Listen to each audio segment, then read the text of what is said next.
अस्सलाम वालेकुम guys, my name is Asha Sadiqa. I hope you are doing fine.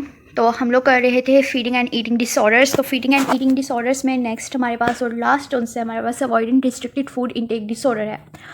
Avoidant restrictive food intake disorder इसके इतने भरे नाम से ही आपको अंदाज़ा हो रहा होगा, जिसमें एक इंसान जो है वो कोई स्पेसिफिक चीज़ खाना ही छोड़ दे जाए कि काफ़ी लोग वेजिटेबल्स नहीं खाना पसंद करते, काफ़ी लोग मीट नहीं खाना पसंद करते, कोई जो है वो बीफ जो गाय वगैरह का गोश्त होता है वो नहीं खाना पसंद करते।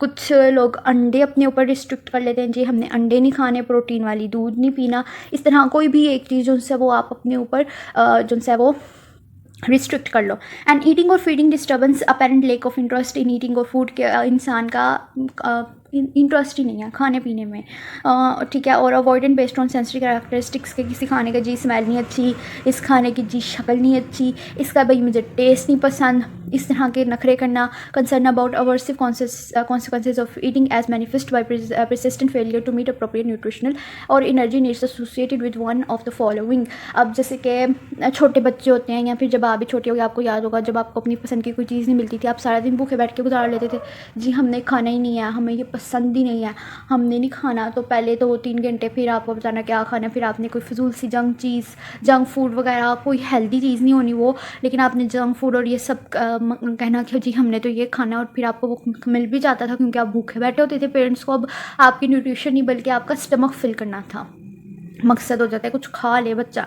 तो भाई जब हम लोग एक junk food, non nutritive food और इस तरह की चीज़ें खाते हैं जो कि ज़्यादा न्यूट्रिएंट्स नहीं है कि वो हमारी बॉडी के बाकी भी न्यूट्रिएंट्स को फुलफिल कर सके, जबकि हमें ग्रोइंग फेज में है ग्रोइंग फेज में हमें ज़्यादा पौष्टिक खाना जो कि न्यूट्रिएंट फूड है वो चाहिए होता है, ठीक है। अब क्योंकि हम भूखे फाके काट रहे हैं, जी हमने नहीं खाना, कुछ पेरेंट्स स्ट्रिक्ट होते हैं, वो कहते हैं नहीं खाना ना खाओ, सड़क ही जाता है। एक साल जो उनसे एक बंदा और एक और टाइम खा लेगा, तो उसकी वजह से क्या है, आपका वेट लॉस होना शुरू हो जाता है। और मज़े की बात बताऊँ, ये मैंने बचपन में बहुत किया और जिसके कॉन्सिक्वेंसेस अब मैं भुगत रही हूँ, क्योंकि मुझे इतनी आई साइड की वीकनेस, मतलब कि आइज़ मेरी इतनी वीक हो चुकी थी अपने, क्योंकि मेरी आइज़ को वो न्यूट्रिएंट्स नहीं मिले जो वो चाहते थे, और इतनी एलर्जीज़ मुझे हो जाती हैं डिफरेंट किस्म की, मौसम चेंज होए तब हो जानी है, वीकनेसेस अलग से चलती रहती हैं, दर्दें अलग से निकलती रहती हैं। क्योंकि मैंने अपनी ग्रोइंग फेज़ में वो न्यूट्रिएंट्स नहीं फुलफिल लिए। हाइट भी डिस्टर्ब होती है, आपकी बॉडी पूरी की पूरी डिस्टर्ब होती है कि जब आप अपने टाइम पे एक टाइम का खाना आप उसके टाइम पे ना खाओ और आप 3 दिन भूखे रहो, जो कि रहती रही हूँ मैं। और एक हालत ऐसी आती थी, टांगे सोते सोते मेरी टांग फोल्ड हो जाती थी, तो जागने के बाद भी 3 दिन तक सीधी नहीं होती थी। इतनी ज़्यादा वीकनेसेस हो सकती हैं और होती हैं, न्यूट्रिशनल डेफिशिएंसीज होती हैं, डिपेंडेंस और इंटेरल फीडिंग और ओरल न्यूट्रिशनल सप्लीमेंट्स जो सी हैं उन पे अब जब इंसान खाने के अपने कैल्शियम्स, विटामिन्स, आयरन्स फुलफिल नहीं करेगा, तो जाहिर सी बात है फिर उसको ऐसी सप्लीमेंट्स, ओरल सप्लीमेंट्स देनी पड़ेगी जो कि मल्टीविटामिन्स की होगी।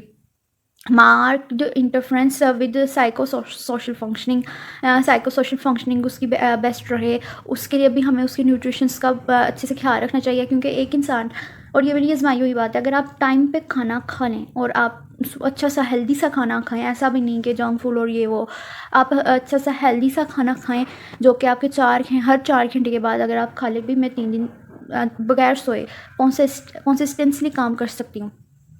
क्यों? एनर्जी है।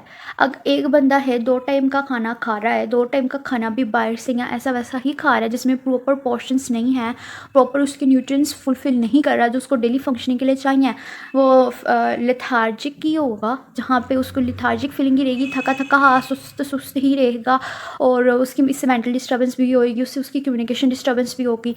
इस तरह अब है प्रोग्नोस्टिक क्राइटेरिया, मज़ीद देखते हैं। The disturbance is not better explain by the lake of available of food. अब यहाँ पर ये भी चीज़ नहीं है कि जी उसको खाना ही नहीं मिला, उसको खाना मिल रहा है लेकिन उसके नखरे इतने पहाड़ों जितने हैं कि वो उसके नखरों के साथ मैच नहीं कर पा रहा। Associated with culturally sanctioned practice. फिर the eating disturbance does not occur exclusively during the course of anorexia nervosa. अब eating disturbance सिर्फ anorexia nervosa bulimia nervosa की ही वजह से नहीं, बल्कि यहाँ पे ये डिस्टर्बेंस वेट गेन के डर से होनी ही नहीं चाहिए कि जी मैं मोटा हो जाऊँगा, इसलिए ये होनी चाहिए कि आपको खाना ही नहीं पसंद जो आपके सामने रखा जा रहा है। यहाँ पर उस मखसूस, जैसे कि बच्चे दूध नहीं पीते, उनके लिए दूध बहुत बहुत ज़रूरी है, उनकी दांतों के लिए बहुत ज़रूरी है। जूसेस नहीं पीते, उनके लिए जूस बहुत ज़रूरी है। रोटी नहीं खानी थी, उनके लिए रोटी भी बहुत ज़रूरी है। तो ये चीज़ें वो नहीं खा रहे उनकी शेप की वजह से और उनके करैक्टरिस्टिक्स, मतलब स्मेल की वजह से, टेस्ट की वजह से। जबकि बुलिमिया नर्वोसा में इंसान को होता है कि जी उसकी फिगर, उसका वेट लॉस, जबकि यहाँ पे रिस्ट्रिक्टेड एंड अवॉइडेंट फूड में ये ऐसा कोई हिसाब ही नहीं है। यहाँ पे बड़े भी इसमें शामिल हैं। बड़े भी अक्सर मैंने देखे हैं, वो लोग कहते हैं जी मुझसे चाय नहीं पी जाती, मैं चाय नहीं पीती, मैं कॉफ़ी नहीं पीती, भाई मैं दूध नहीं पीती, मैं रोटी नहीं खाती, मैं प्रोटीन से इंटेक नहीं करती। इस तरह भरों में होता है, लेकिन उसमें वेट गेन की वजह से नहीं होता। ठीक है।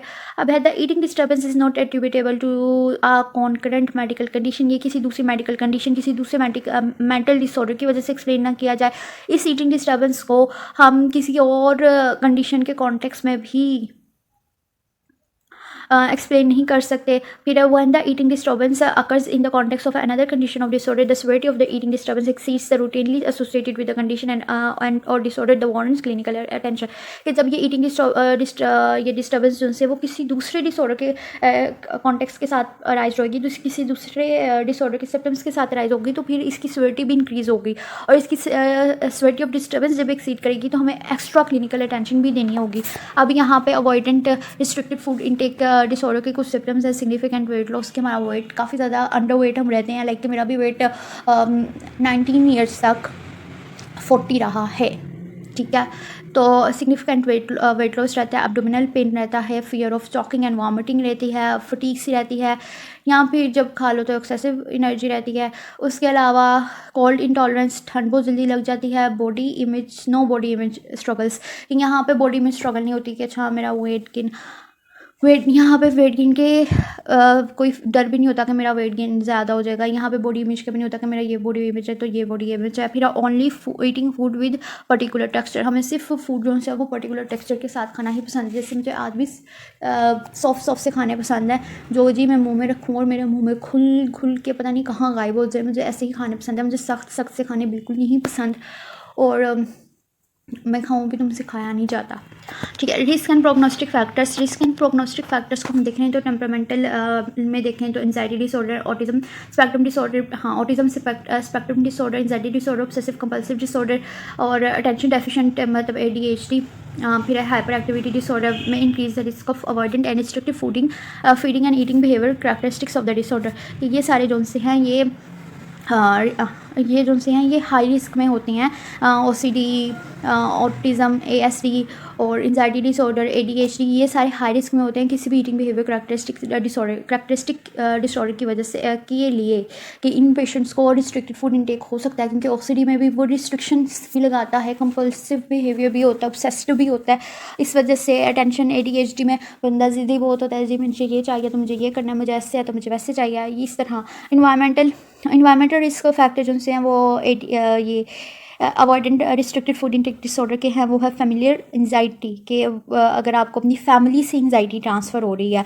Higher rates of feeding disturbance में भी अगर इन चिल्ड्रन ऑफ मदर्स पीरा विद ईटिंग डिसऑर्डर्स। फिर जेनेटिक एंड फिजियोलॉजिकल और या फीडिंग डिसऑर्डर या फिर ईटिंग डिसऑर्डर के हाई रिस्क तब होते हैं जब आपकी मदर जो सी है, जो भी बच्चे की मदर है, वो भी अगर किसी ईटिंग डिसऑर्डर से गुजर रही हो। अब जेनेटिक एंड फिजियोलॉजिकली देख लें तो अगर हमारी फैमिली में गैस्ट्रो इंटेस्टाइनल कंडीशंस की या गैस्ट्रो एसोफेगल रिफ्लक्स डिजीज़ की, वॉमिटिंग की and range of other medical problems जो से वो एसोसिएट कर रही हैं, तो मे भी जो से नेक्स्ट जनरेशन है वो भी feeding eating behaviour characteristics of avoidant restricted food intake disorder से 2-4 हो सकती है।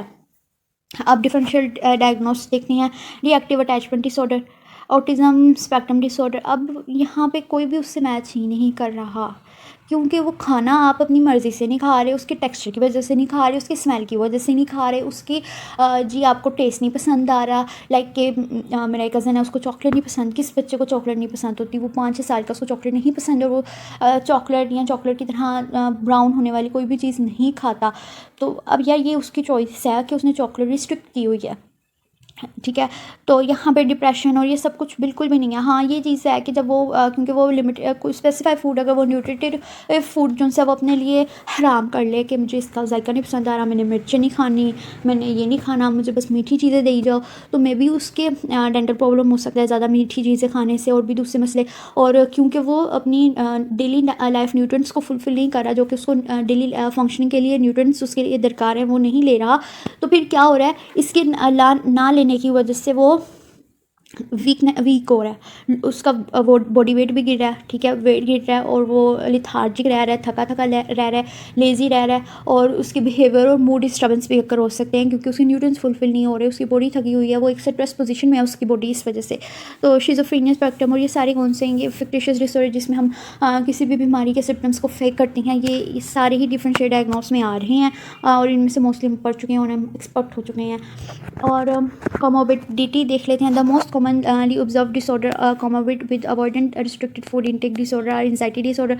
अब इनके साथ ज़्यादा कोमोर्बिड कौन से करते हैं, एंजाइटी डिसऑर्डर। एंजाइटी का हमने पीछे भी पढ़ा था, इन्वायरमेंटल फैक्टर की फेमिलियल एंजाइटी ट्रांसफर जब करती है, या फिर अगर हमारे किसी पेरेंट को कोई भी बीमारी है, मेंटल बीमारी या फिर स्पेशली ईटिंग की कोई बीमारी, तो बच्चे को भी खतरा लाक हो जाता है कि हो जाए, क्योंकि एंजाइटी आती है अगर हमारे पेरेंट्स मेंटली हेल्दी नहीं है, तो एक एंशियसनेस जो है वो चाइल्ड में ट्रांसफ़र होती है। फिर ऑब्सेसिव ऑसिटी जो है वो भी, क्योंकि वो रिस्ट्रिक्टेड होते हैं और ऑसिटी ट्रेड्स होती हैं उनकी, इस वजह से न्यूरो डेवलपमेंटल डिसऑर्डर्स की में जैसे कि ऑटिज्म स्पेक्ट्रम हो गया, अटेंशन डेफिशिएंसी डिसऑर्डर हो गया, उन सब के साथ भी, और इंटेलेक्चुअल डिसेबिलिटी, इन सब के साथ ये कोमोर्बिड करती है।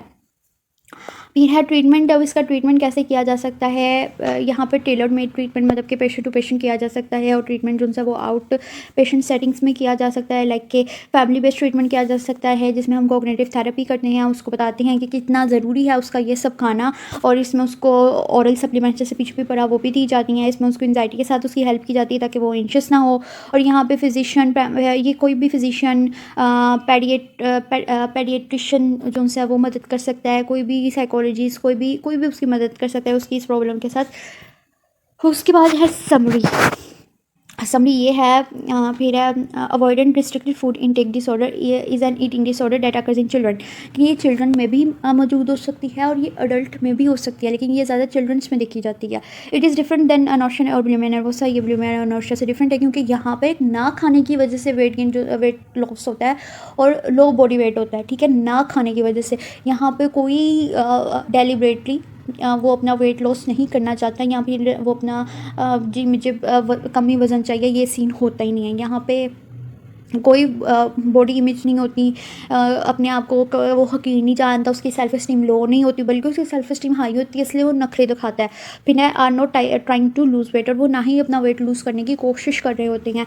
फिर है avoidant restricted food intake can affect child's growth, जैसे कि मैंने आपको बताया कि ये चाइल्ड्स की बच्चों की ग्रोथ डेवलपमेंट इन सब पे काफ़ी अफेक्ट करती है, और इसलिए उनको उनके लिए मेडिकल अटेंशन की बहुत ज़रूरत होती है। इसलिए आप अपने बच्चों के ज़्यादा नहीं तो साल में मेरा ख्याल है 6 महीने में एक बार आप अपने बच्चों को, बेशक वो हेल्दी हैं, एक डॉक्टर को दिखा के उनके न्यूट्रिएंट्स, उनकी ग्रोथ का ग्राफ और ये सारा कुछ एक प्रॉपर चेकअप करवा लिया करें।